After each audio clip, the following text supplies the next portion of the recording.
বর্তমানে সোশ্যাল মিডিয়াতে কিন্তু এই রকম ছবি একটু বেশি দেখা যাচ্ছে, কিন্তু অনেকেই জানে না এই রকম ছবি কিভাবে ক্রিয়েট করা যায়। হ্যালো বন্ধুরা, আজকে আমরা জানবো যে কিভাবে এই ধরনের ছবি ক্রিয়েট করা যায় মোবাইল দিয়ে।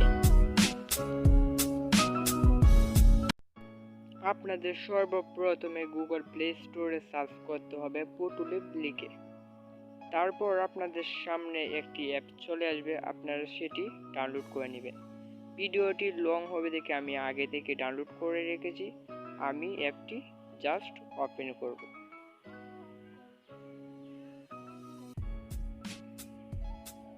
আর অ্যাপসটি ওপেন করার সময় আপনার মোবাইলে অবশ্যই ইন্টারনেট কানেকশনটি অন রাখতে হবে। তারপর আপনাদের সামনে এইরকম একটি ইন্টারফেস শো করবে। আপনারা যদি কোনো রকমের অ্যাড আসে আপনারা সেটি ক্রস করে দেবেন। তারপর আপনি যে ইফেক্টটা অ্যাড করবেন সেটার মধ্যে একটি ক্লিক করবেন। এখানে আপনি অসংখ্য ইফেক্ট পাবেন। আমি 3 নম্বরে যে ইফেক্টটা রয়েছে সেটা নিচ্ছি। তারপর আমি গ্যালারি থেকে আমার একটি ফটো নিয়ে নিচ্ছি।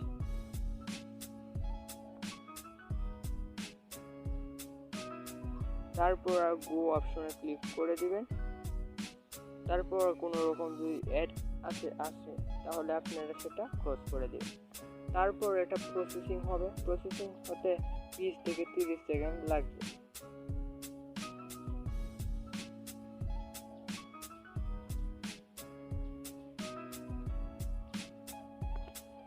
তারপর আপনি দেখতেই পাচ্ছেন খুব সুন্দর একটি ইফেক্ট কিন্তু হয়ে গেছে।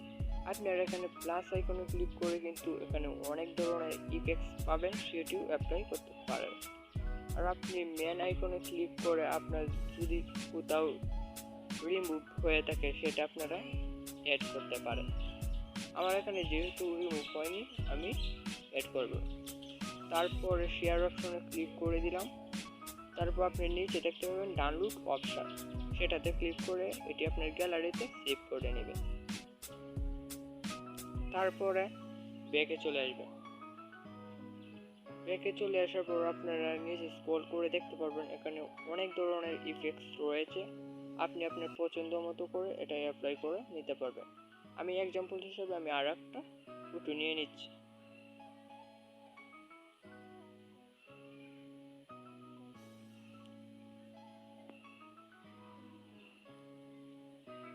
তারপর কিন্তু আপনারা দেখতেই পাচ্ছেন কিন্তু এই ছবিটা কিন্তু ক্রিয়েট হয়ে গেছে। এভাবে আপনি আপনার পছন্দ মতো যে ইফেক্টটি এড করবেন সেটাতে ক্লিক করে গ্যালারি থেকে একটি ছবি নিয়ে নেবেন। তারপরে আপনার ইফেক্টটা অ্যাড হয়ে যাবে।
ভিডিওটি যদি আপনার কাছে ভালো লেগে থাকে তাহলে ভিডিওটির মধ্যে একটি লাইক দিবেন।